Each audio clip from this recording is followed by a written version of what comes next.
So, the other day, I got into somebody's car that talked. The car talked to me. Actually, yes, it did. The car talked to me. When I opened the door, it said, "The door is ajar."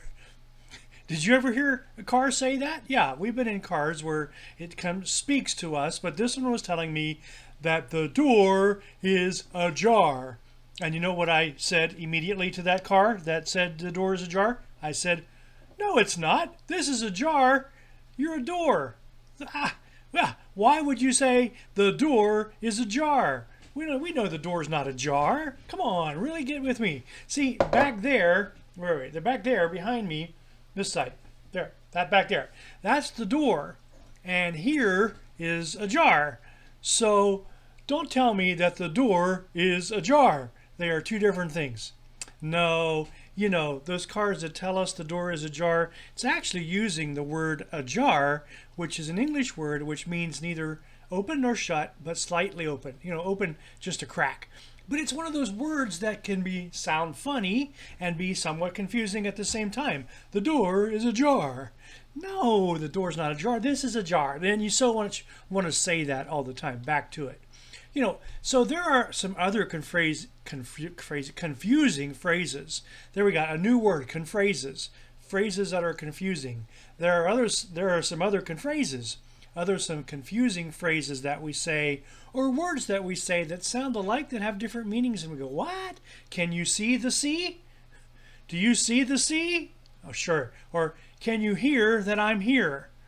Can you hear that I'm here? No wonder people get frustrated with the English language. There's many different phrases and doors that can be phrases and doors. Phrases and words that can be confusing. The door is ajar. Well, I think there's a good lesson in this for us, that we need to be clear with our words, to say what we mean and mean what we say. Yeah, we like people who are honest, who say words we can understand, but who also say words of truth and who are very clear with what they mean and don't beat around the bush a bit. Proverbs 29:20 says, "Have you seen someone who speaks without thinking?"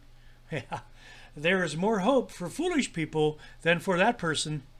Yeah, sometimes it's easy to speak without thinking, but we need to be very careful on the words that we use and the words that we say, because they make an impact on others. Proverbs 12:18 says, "The words of thoughtless people cut like swords, but the tongue of wise people brings healing." Well, that's really important. When we go to somebody for some advice, we don't want them saying some kind of foolish stuff and gobbledygook and all kinds of things like that. We want to hear words that are helpful, words that bring healing. Proverbs 13:3 says, "Those who guard what they say guard their lives, but those who speak without thinking will be destroyed." Yeah, you can tell what type of a person I am or the people you meet are by how they speak to you. If they speak foolish words, then they are probably just foolish people. So I know I speak some fun words sometimes because I want to be a fun person, but I also want to speak serious words and truthful words and words full of grace. Colossians 4:6 says, "Let the words you speak always be full of grace." Learn how to make your words what people want to hear, then you will know how to answer everyone. That's right, we want to make our words helpful.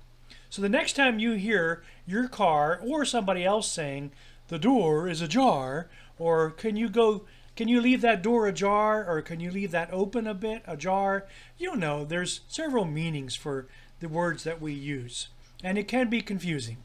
But let's make sure to concentrate on using the right words to give God glory and to help each other out. So today, have a day filled with joy. Maybe you'll find a jar too, and a day filled with peace.